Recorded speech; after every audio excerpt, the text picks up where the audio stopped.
सर्वांचे smart study with निशाने sir या यूट्यूब चॅनलमध्ये मनपूर्वक स्वागत। आज आपण या ठिकाणी अतिशय महत्त्वाचा असा घटक अभ्यासणार आहोत की जो घटक आपल्याला IBPS ची एग्जाम असेल, TCS ची एग्जाम असेल, तलाठी भरती असेल, पोलीस भरती असेल, स्कॉलरशिप असेल, या सर्व एग्जामसाठी तो अतिशय उपयुक्त असा घटक आहे। तो घटक म्हणजे काळ काम। तर हा काळ काम हा घटक अभ्यासत असताना आपल्याला काही गोष्टी काही बाबी या माहिती असणं आवश्यक आहे। त्याशिवाय आपण काळ काम ही संकल्पना सोडू शकत नाही, त्याशिवाय आपण त्यावर आधारित उदाहरणे ही सोडू शकत नाही। तर या ठिकाणी मी आज हेतुपूर्वक अतिशय महत्त्वाचा असा घटक निवडलेला आहे। तर या ठिकाणी बघा, काळकाम ही संकल्पना अभ्यासत असताना समजून घेत असताना आपल्याला सर्वात महत्त्वाचे म्हणजे प्रमाण ही संकल्पना माहिती पाहिजे। प्रमाण, तर प्रमाणाचे मुख्यत्वे दोन प्रकार पडतात। पहिला प्रकार म्हणजे समप्रमाण आणि दुसरा प्रकार म्हणजे व्यस्त प्रमाण। तर आता या ठिकाणी समप्रमाण म्हणजे काय, व्यस्त प्रमाण म्हणजे काय, त्याचबरोबर समप्रमाणामध्ये कोणती बाब ही किंवा कोणती क्रिया ही स्थिर असते, त्याचबरोबर व्यस्त प्रमाणामध्ये कोणती क्रिया ही स्थिर असते, या घटकांचा अभ्यास असणं आवश्यक आहे। आणि बऱ्याच वेळेस काळकाम ही संकल्पना अभ्यासत असताना किंवा शिकत असताना उदाहरणे सोडवत असताना आपल्याला व्यस्त प्रमाण या संकल्पनेचा अनुभव तर येतो, परंतु काही अशी उदाहरणे असतात की त्या ठिकाणी आपल्याला समप्रमाण प्लस व्यस्त प्रमाण या दोन्ही पण संकल्पनांचा उपयोग होतो। तर चला आपण बघू कोणते घटक महत्त्वाचे असतात ते। तर बघा, समप्रमाणामध्ये आपण जर एक उदाहरण समजून घेऊ, पेनांची संख्या आणि किंमत हे एक उदाहरण समजा आपण समजून घेण्याचा प्रयत्न करू। समप्रमाण हे काय असतं, तर बघा, आपण समजा असा विचार केला की 10 पेन आहेत, 10 पेन आहेत, 10 पेन, आणि यांची किंमत जर विचारात घेतली, किंमत ती समजा 50 रुपये आहे। 10 पेनाची किंमत ही 50 रुपये आहे। तर या ठिकाणी 10 पेन असताना 50 रुपये किंमत आहे। पण मी जर विचारलं तुम्हाला की विद्यार्थी मित्रांनो 5 पेनाची किंमत किती, 5 पेनाची किंमत किती, 5 पेनाची किंमत किती, तर तुम्ही सहज सांगून मोकळे व्हाल की 5 पेनाची किंमत ही सर 25 रुपये आहे। ते आपण तोंडी सुद्धा काढू शकतो। तर या ठिकाणी हा विषय महत्त्वाचा नाही, तर आपल्याला या ठिकाणी हे शिकायचं आहे की समप्रमाण हे केव्हा होतं। तर बघा, 5 पेन असताना लगेच किंमत काय येणार आहे, तर 25 रुपये किंमत ही येणार आहे। या ठिकाणी मला तुम्हाला हेच सांगायचं आहे की किंमत काय येते काय येत नाही ते तर आपण पुढे उदाहरणाच्या स्वरूपात शिकणारच आहोत, परंतु या ठिकाणी आपल्याला संकल्पना समजून घ्यायची आहे। या ठिकाणी बघा, समजून काय घ्यायचं आहे, तर 10 पेन असताना किंमत ही 50 रुपये होती आणि 5 पेन असताना किंमत ही 25 रुपये होती। याचा अर्थ असा या ठिकाणी की पेनांची संख्या ही जेव्हा जास्त होती, कशी होती रे, जास्त होती, तेव्हा किंमत सुद्धा कशी होती रे विद्यार्थी मित्रांनो, जास्तच होती। या ठिकाणी पेनांची संख्या 5 झाली, 10 वरून 5 झाली म्हणजे कशी झाली रे, कमी झाली, तेव्हा किंमत सुद्धा कशी झाली रे, कमी झाली। म्हणजे या ठिकाणी थोडक्यात आपल्याला असं सांगता येईल की जेव्हा एखाद्या वस्तूची संख्या ही वाढते, जास्त होते, तेव्हा किंमत सुद्धा काय होते, जास्त होते, वाढते, इन्क्रीज होते। तर या ठिकाणी जेव्हा वस्तूची संख्या ही कमी होते तेव्हा किंमत सुद्धा काय होते रे, कमी होते। मग त्या कंडिशनला, त्या स्थितीला कोणतं प्रमाण असतं रे, तर समप्रमाण असतं। मग या ठिकाणी थोडक्यात काय की जास्त जास्त म्हणजे संख्या जास्त किंमत जास्त, संख्या कमी किंमत सुद्धा काय कमी, त्या कंडिशनला त्या स्थितीला समप्रमाण होते, हे समजलं असेलच। आता या ठिकाणी बघा, आता हे समप्रमाण कोठे कोठे आढळते, तर या ठिकाणी दुसरा मुद्दा घ्यायचा आहे आपल्याला, मजूर व काम। मजूर व काम, आपण हळूहळू आपल्या मुख्य संकल्पनेकडे जात आहोत, काळकाम। तर मजूर आणि काम या ठिकाणी कशा पद्धतीने समप्रमाण हे आढळते, तर या ठिकाणी बघा, जेव्हा आपण मजुरांची संख्येचा विचार करतो, जेव्हा आपण मजुराच्या संख्येचा विचार करतो, म्हणजे उदाहरणार्थ मजूर जे आहेत, मजूर यांची संख्या जर वाढली, संख्या काय केली आपण, मजुरांची संख्या ही जर वाढ केली संख्येमध्ये, तर काम काय होतं रे, काम सुद्धा जास्त होतं ना बाळांनो, काम सुद्धा काय होतं रे, जास्त होतं। म्हणजे मजुरांची संख्या वाढ किंवा जास्त, तेव्हा काम सुद्धा काय रे, जास्त किंवा वाढ होतं काम। म्हणजे या ठिकाणी कोणतं प्रमाण आहे रे, समप्रमाण आहे। आणि जर आपण जर मजुरांची संख्या ही जर कमी केली, तर साहजिक आहे, तुम्हीच मला सांगणार की काम सुद्धा काय होतं रे, कमी होतं, काम काय होतं रे, कमी होतं। मग या ठिकाणी कोणतं प्रमाण आहे रे, तर समप्रमाण आहे। विद्यार्थी मित्रांनो, थोडा दम धरा, मी चुकीचं नाही शिकवत। या ठिकाणी मला माहिती आहे की काळकाम या संकल्पनेमध्ये व्यस्त प्रमाण होतं, गुणाकार हा स्थिर असतो, हे सर्व मला माहिती आहे आणि तुम्हाला सुद्धा ज्ञात आहे। परंतु तुम्हाला घाई तुम्ही म्हणाल की सर चुकीचं शिकवतात, तसं नाही। या ठिकाणी मी तुम्हाला हे शिकवत आहे की मजुरांची संख्या जेव्हा वाढते तेव्हा काम सुद्धा जास्त होते, आणि मजुरांची संख्या जेव्हा कमी होते तेव्हा काम सुद्धा कमी होते। म्हणजे या ठिकाणी कोणतं प्रमाण असतं रे, समप्रमाण असतं। आणि शिवाय महत्त्वाचं सांगायचं राहिलं या ठिकाणी, तर समप्रमाण या संकल्पनेमध्ये भागाकार हा स्थिर असतो, म्हणजे समप्रमाणामध्ये भागाकाराला महत्त्व आहे।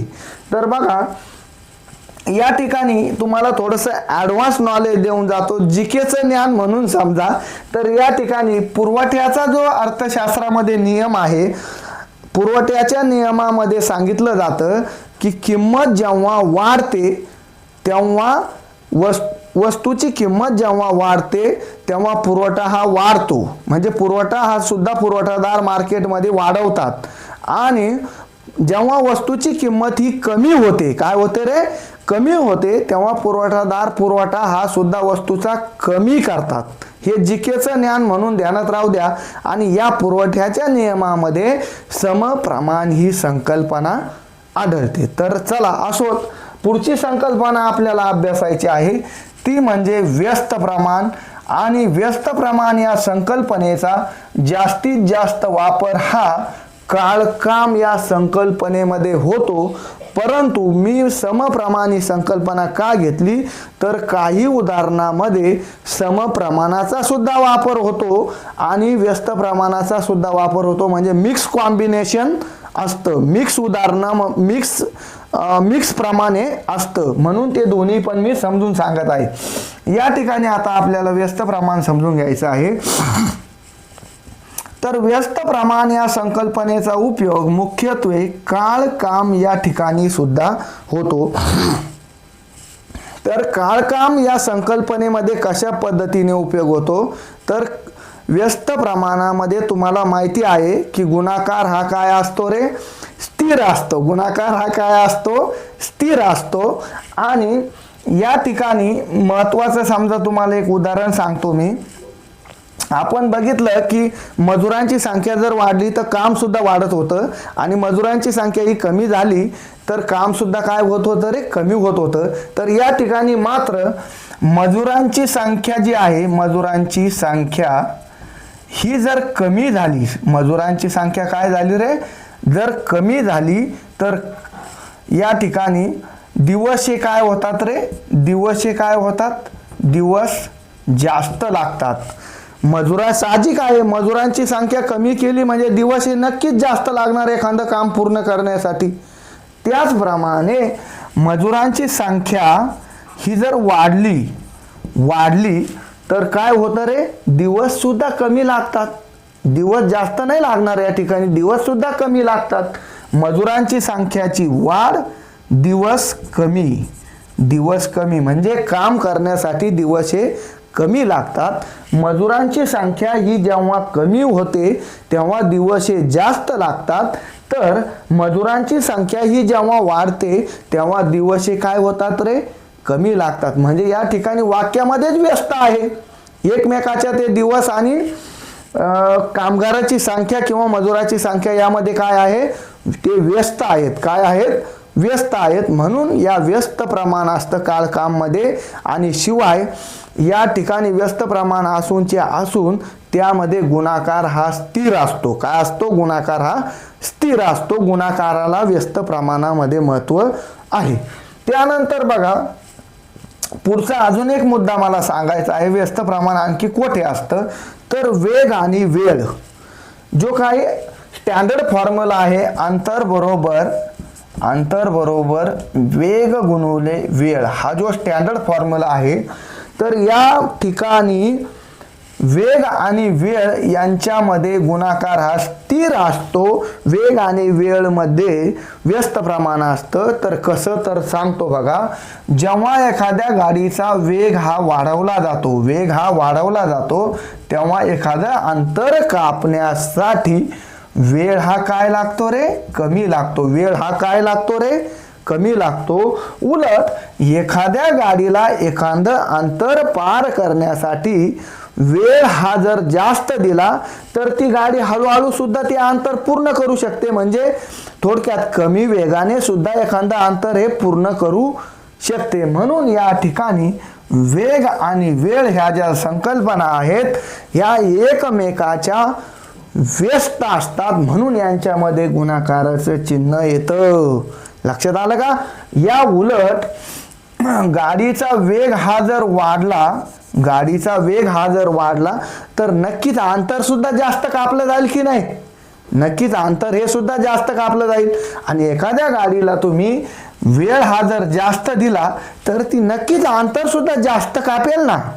म्हणजे या ठिकाणी वेग आणि वेळ यामध्ये व्यस्त प्रमाण असतं.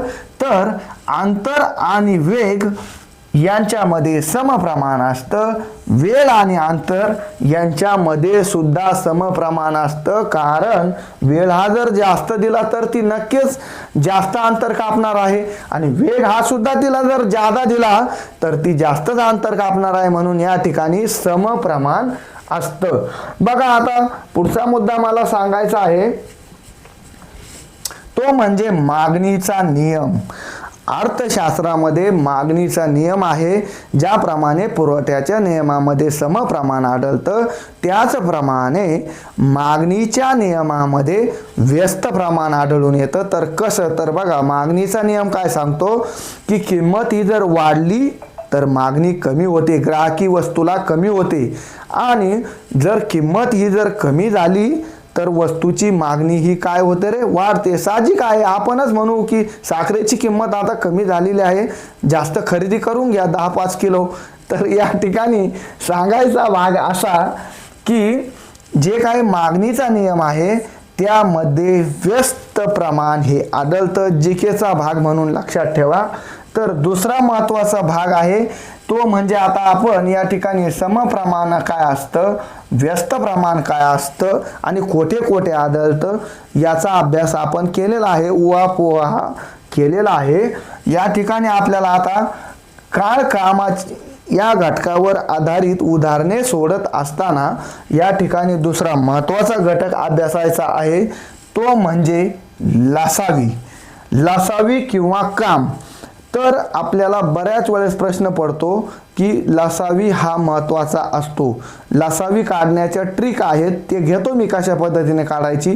परंतु आपण या घटकावरील उदाहरणे सोडवत असताना आपल्याला लसावीने काम हे मिळवावं लागतं. म्हणजे एकूण काम किती हे मिळवण्यासाठी लसावीचा वापर हा करावा लागतो. तर बघा समजा अ आणि ब हे कामगार आहेत, मजूर आहेत आणि त्यांनी समजा अ ब क धरू आपण, काय जास्त घेतल्यानं काय फरक नाही पडत. तर अ ब आणि क हे कामगार आहेत समजा, यांनी अनुक्रमे 8 दिवसात, त्याचप्रमाणे 12 दिवसात आणि 16 दिवसात काम हे पूर्ण केलेलं आहे. मग आपल्याला या ठिकाणी एकूण काम जर मिळवायचं असेल, म्हणजे एकूण काम मिळवल्याशिवाय आपण यांची एका दिवसाची क्षमता ही काढू शकत नाही. म्हणजे हे एका दिवसात किती काम करतात किंवा किती पेढे खातात, कोणी लाडूची मेथड वापरतं, कोणी पोते उचलण्याची मेथड वापरतं, कोणी वेगवेगळ्या पद्धतीने कोणी खुर्च्या बनवण्याची मेथड वापरतं. परंतु मी या ठिकाणी तुम्हाला लवकरात लवकर पेढे मिळावेत यासाठी पेढ्याची मेथड ही वापरत आहे. तर बघा या ठिकाणी अ समजा 8 दिवसात पेढे खातो, ब समजा 12 दिवसात पेढे खातो, क समजा 16 दिवसात पेढे खातो. परंतु या ठिकाणी दररोज किती खातो हे जर काढायचं असेल तर त्यासाठी आपल्याला एकूण काम हे माहिती असणं आवश्यक आहे. आणि एकूण काम हे आपण लसावीद्वारे काय करतो रे, मिळवतो. तर बघा 8, 12 आणि 16 यांचा लसावी जर काढायचा म्हटलं तर यासाठी ट्रिक आहे, अतिशय सोपी पद्धत आहे.